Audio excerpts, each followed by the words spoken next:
नमस्कार, आप देख रहे हैं लोकमत हिंदी। मेरा नाम है सोनू कनौजिया। मुंबई के पायधुनी इलाके से एक ऐसी घटना सामने आई जिसने सभी को हैरान कर दिया है। दरअसल पायधुनी इलाके का दपोडिया परिवार था जिसने 25 तारीख को एक फैमिली फंक्शन में जो है उन्होंने शिरकत की थी। उसके बाद वहां पर उन्होंने बिरयानी खाई और रात को आकर उन्होंने तरबूज खाया। उसके बाद दूसरे ही दिन परिवार के चारों लोगों की तबीयत खराब होने लगी और एक के बाद एक चारों लोगों की मौत हो गई।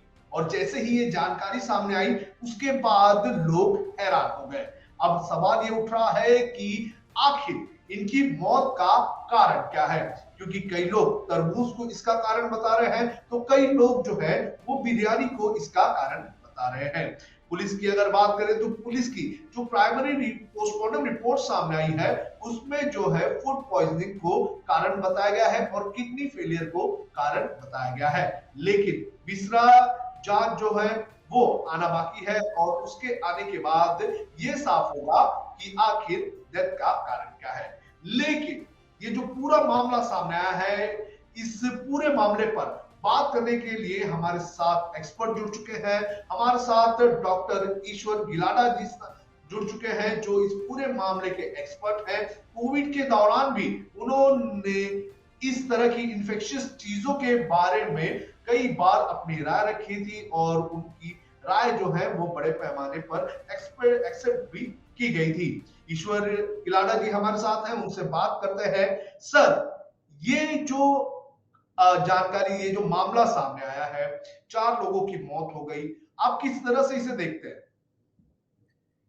एक साथ एक परिवार के 4 लोगों की मौत होना, वो भी सिर्फ़ 12 से 15 घंटे के अंदर, ये एक मिस्टीरियस मामला है। ये कोई आसान मामला नहीं है। इसकी गुत्थी सुलझाना भी थोड़ा मुश्किल काम है। लेकिन अगर पुलिस की जाँच में भी यही पाया गया कि ये कोई फूड पॉइज़निंग है, तो पॉइज़निंग ये क्या ब्रॉड टर्म है। पॉइज़निंग के अंदर 3 प्रकार की चीज़ें हो सकती है। एक खाने-पीने से कुछ इन्फेक्शन हो जाना, और इन्फेक्शन में 4 प्रकार के इन्फेक्शन हो सकते हैं। एक है साल्मोनेला, हम सबको मालूम है कि टाइफाइड जो होता है, वो साल्मोनेला से होता है। तो साल्मोनेला के कई प्रकार हैं। उसके बाद है ई कोलाई, ये भी बहुत कॉमन इन्फेक्शन होता है, आसानी से होता है। तीसरा है लिस्टेरिया और चौथा इन्फेक्शन है स्टेफिलोकोकस ऑरियस। एक हो गया इन्फेक्शन होना, दूसरा हो गया केमिकल, यानी पॉइज़निंग केमिकल से भी हो सकती है, इन्फेक्शन से भी हो सकती है। और तीसरा जी। होता है टॉक्सिन। टॉक्सिन केमिकल से भी आ सकता है और इन्फेक्शन से भी आ सकता है। तो जो मैंने 4 नाम दिए इन्फेक्टिव ऑर्गेनिज़्म के, उसमें से सिर्फ़ स्टेफिलोकोकस ऑरियस ये ज़हर पैदा करता है या टॉक्सिन पैदा करता है, और वो इतने कम टाइम में पैदा कर सकता है। तो इसका मतलब ये है कि कोई ऐसा इन्फेक्शन आया जिसके वजह से एक-एक को इन्फेक्शन होते गया। और लेकिन मज़े की बात ये है या हैरानी की बात ये है कि जब अस्पताल पहुँचते हैं और एक की मौत होती जी। है तो दूसरे के बारे में डॉक्टर भी चौकन्ने हो जाते हैं और हायर जी। एंटीबायोटिक चालू करते हैं। तो हायर जी। एंटीबायोटिक, कोई भी एंटीबायोटिक काम नहीं करे, ऐसा इन्फेक्शन बहुत कम प्रमाण में देखने को मिलता है, खास करके जो बाहर से आने वाले इन्फेक्शन है। अस्पताल के इन्फेक्शन ऐसे होते हैं कि कोई रजिस्टर्ड होते हैं, कोई दवाई काम नहीं करती है। तो इसके अंदर एक ही लगता है कि केमिकल जो कई बार तरबूज को लाल बनाने के लिए इंजेक्शन से लाल कलर डालते हैं। वो लाल कलर सिंथेटिक कलर होता है, वो कोई फूड कलर नहीं होता है। वो हो जी। सकता है, या किसी ने जानबूझकर मारने की कोशिश की, उसके लिए कुछ अंदर डाला है। तो उनको जी। पता होगा कि इसके बाद वो तरबूज खाएँगे, डाला है। तो ये सब का मामला, जब तक ये गुत्थी कब सुलझेगी कि आपके पास पोस्टमार्टम का कोई रिपोर्ट आ जाए, उसके अंदर कौन से ऑर्गन फेल हुए हैं और क्या फेल हुए हैं। उसके सिवा जो फूड का पार्ट लिया गया है, उसकी फॉरेंसिक जाँच होती है कि इसके अंदर क्या था?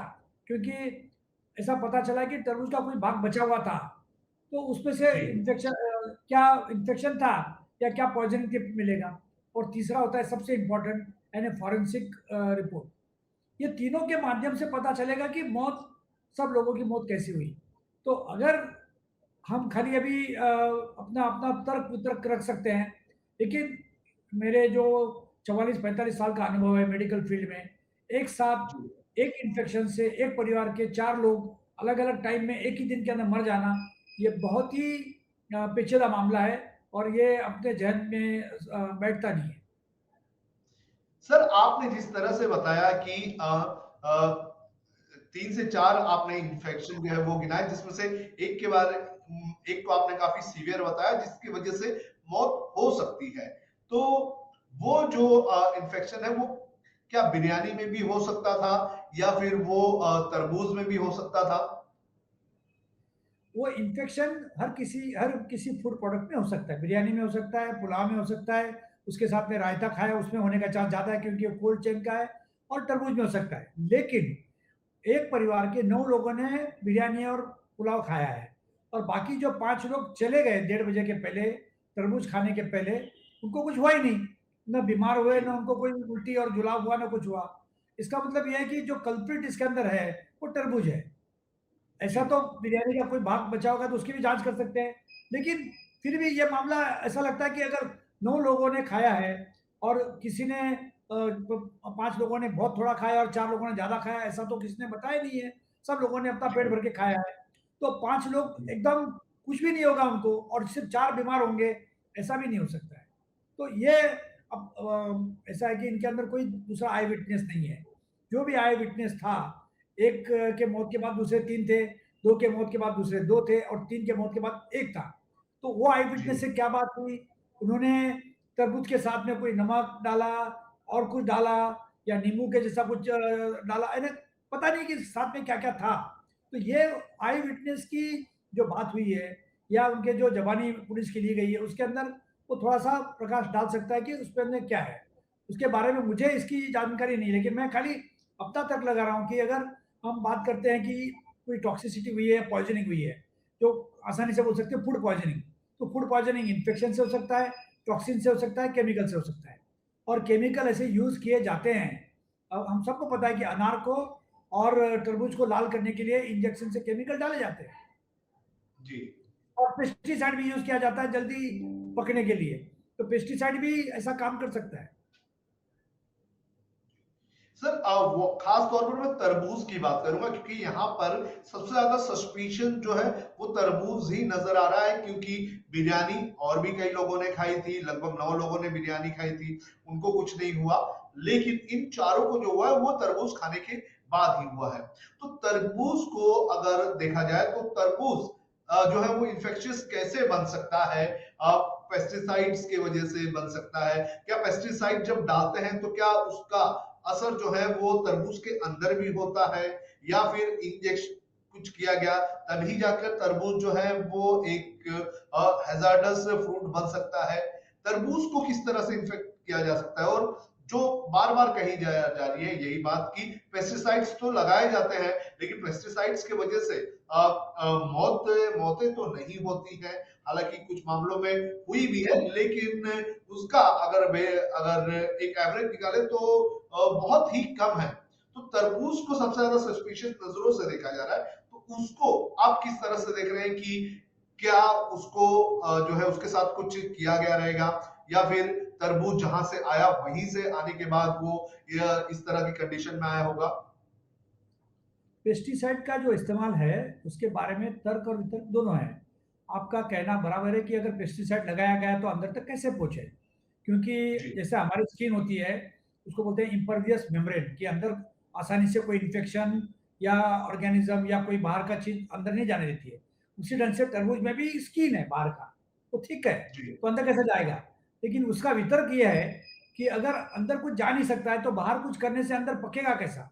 इसका मतलब अगर आम पकाने के लिए या कोई भी फ्रूट पकाने के लिए, सीताफल पकाने के लिए या तरबूज पकाने के लिए कोई पेस्टिसाइड का इस्तेमाल होता है, जिसके अंदर ऑर्गेनोफॉस्फेट होता है और उसकी वजह से अंदर कुछ ना कुछ तो भाग जाएगा क्योंकि बहुत देर तक रखते हैं।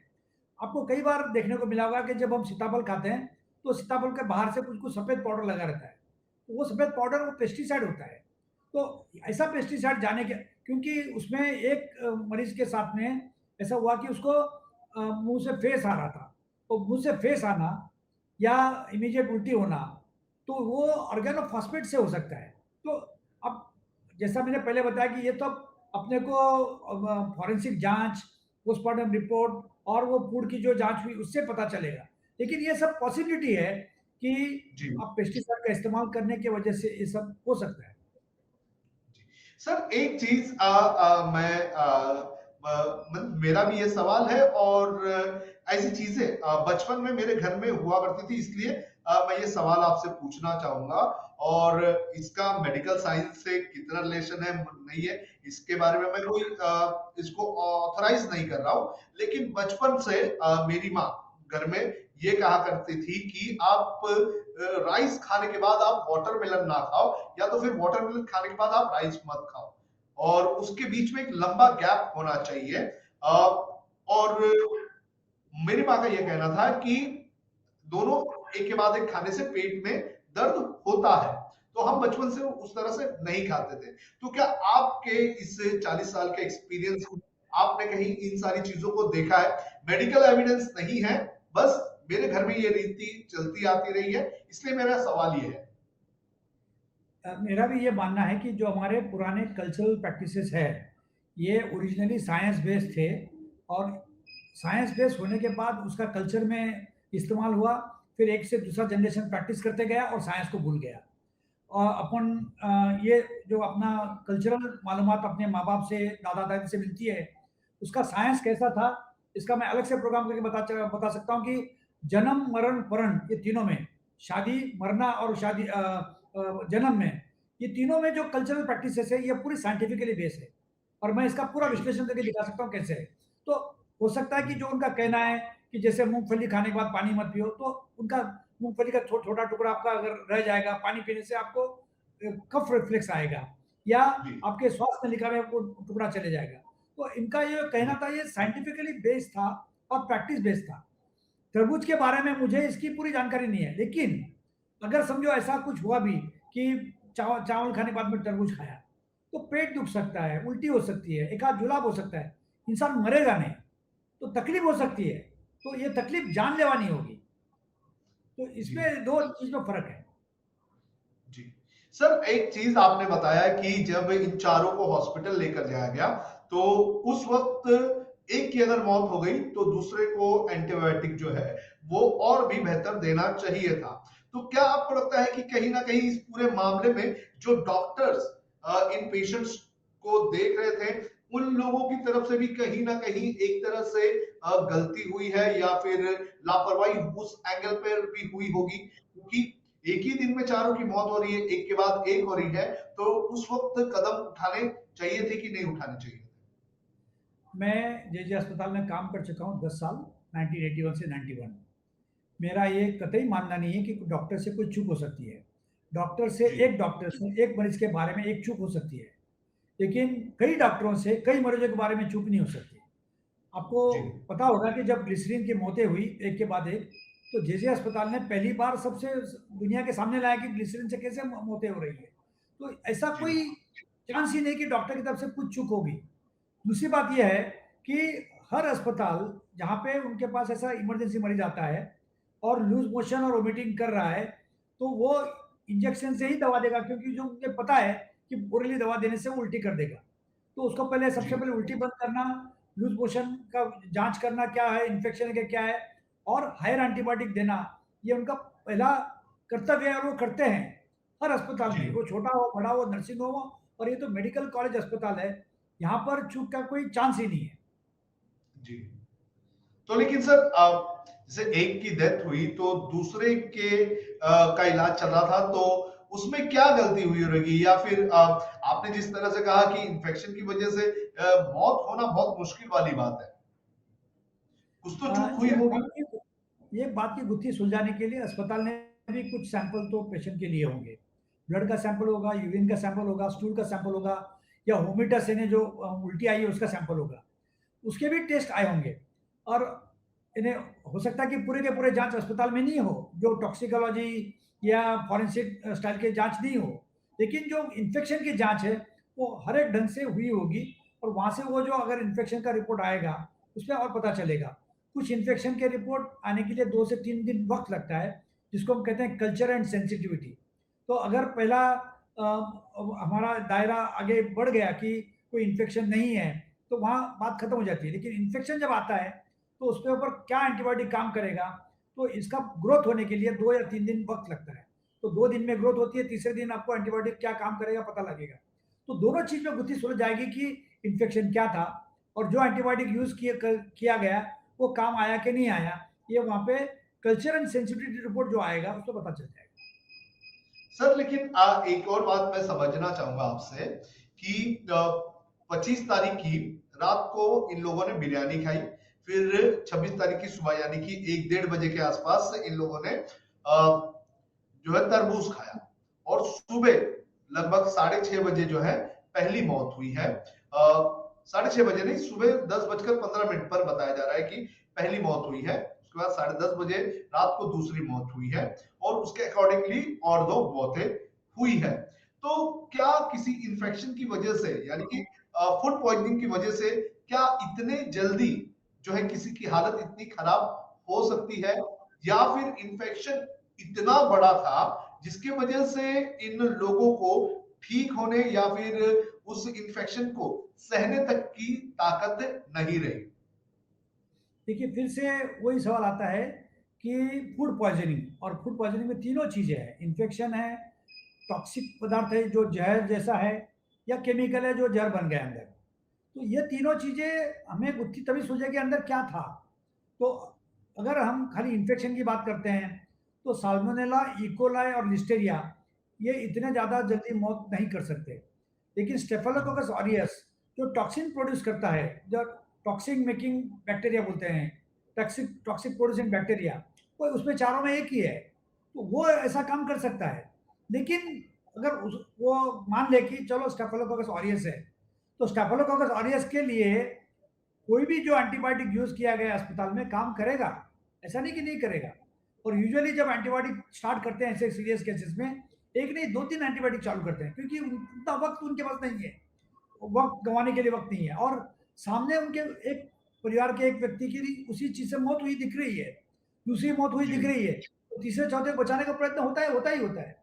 लेकिन जी, ऐसे इसमें वक़्त मिला नहीं, तो ऐसा कोई सीरियस मामला ज़रूर है कि जो हमारे आज के सोच के परे है, और उसका जो सॉल्यूशन मिलेगा, ये टॉक्सिकोलॉजी जाँच में, फोरेंसिक जाँच में ही मिलेगा। सर एक और चीज ये भी इसमें अब जैसे ये पूरा मामला सामने आया है, तो एक सवाल लोगों के जहन में ये भी उठने लगा है कि अब फ्रूट खाने का पैटर्न क्या होना चाहिए। कई लोग कहते हैं कि लंच या डिनर के बाद फ्रूट नहीं खाना चाहिए। तो as a doctor, as a expert, आपका क्या कहना है कि क्या लंच और डिनर के बाद या पहले कुछ किस तरह से फ्रूट का सेवन करना चाहिए?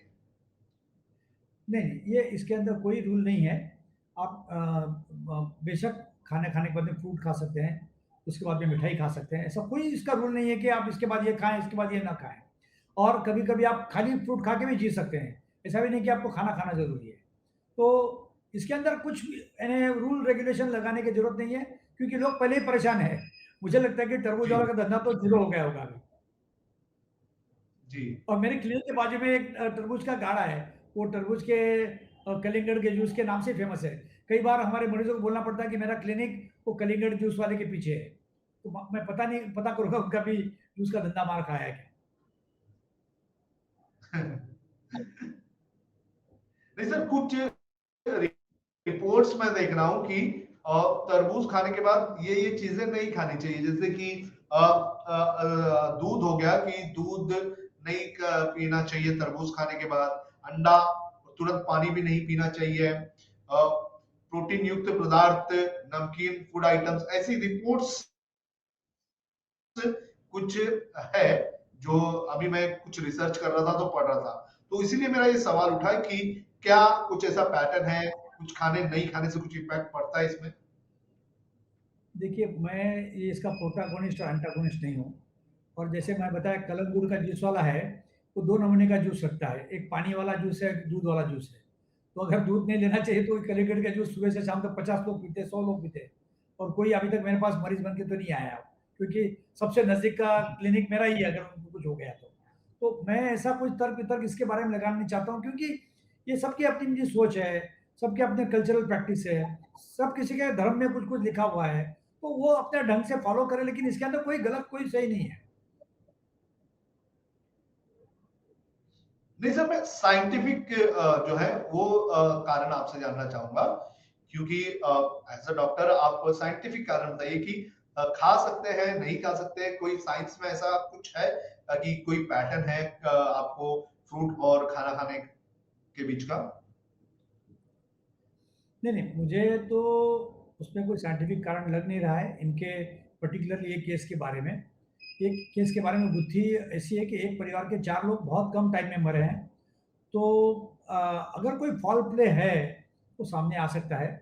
अ, वो 5 जो मरीज़ थे, 5 जो दूसरे उनके परिवार के लोग थे, उनके साथ थोड़ा-सा गपशप करके पता करना पड़ेगा कि इन चारों का कोई दुश्मन हो सकता है क्या? इनसे कोई दुश्मनी निकालने के लिए बैठा है क्या? इन्होंने किसी ने कुछ लॉस किया है क्या? इनका कोई लॉस हुआ है क्या? तो उससे पता चलेगा, लेकिन वो अगर फॉरेंसिक जाँच जल्दी होती है, क्योंकि फॉरेंसिक जाँच में वक़्त लगता है, ये बहुत आसान काम नहीं होता है, बड़ा कॉम्प्लिकेटेड काम है। वो जाने के बाद में थोड़ा आगे बढ़ेगा मामला, लेकिन तब तक इनकी ज़बानी लेकर परिवार के बारे में थोड़ा ज़्यादा जानकारी लेकर पूरा बना लें कि भई क्या हो सकता है, क्योंकि एक परिवार के चारों को चारों खत्म करना या खत्म हो जाना भी जी। मुश्किल का काम है, खत्म होना मुश्किल की बात है। और कल ही बंबई में एक हादसा हुआ मरीन ड्राइव के पास में, एक व्यक्ति रोड क्रॉस कर रहा था और दूसरा स्कूटर से आया और रोड क्रॉस करने वाला भी मर गया और स्कूटर वाला और पिलियन वाला भी मर गया। ये भी ऐसा लगता है कि तीनों के तीनों एक साथ कैसे मर सकते हैं? लेकिन हुआ है, आँखों के सामने हुआ है लोगों के, तो ऐसा होता है, यानी एवरीथिंग इज़ पॉसिबल। जी। सर बहुत-बहुत धन्यवाद आपका लोकमत से बात करने के लिए। तो हमारे साथ थे डॉक्टर ईश्वर गिलाना, जिन्होंने इस पूरे मामले पर अपनी राय रखी और बताया कि क्या कारण हो सकता है, फ्रूट खाने में किस तरह के इन्फेक्शन हो सकते हैं, किस तरह से ये सारी चीजें हो सकती हैं, लेकिन असल वजह जो है वो फॉरेंसिक रिपोर्ट्स और जो विसरा रिपोर्ट है, इन सारी चीजों के आने के बाद ही पता चल सकता है। आपको क्या लगता है कि इस पूरे मामले के पीछे क्या कारण हो सकता है? आप हमें कमेंट करके जरूर बताएं।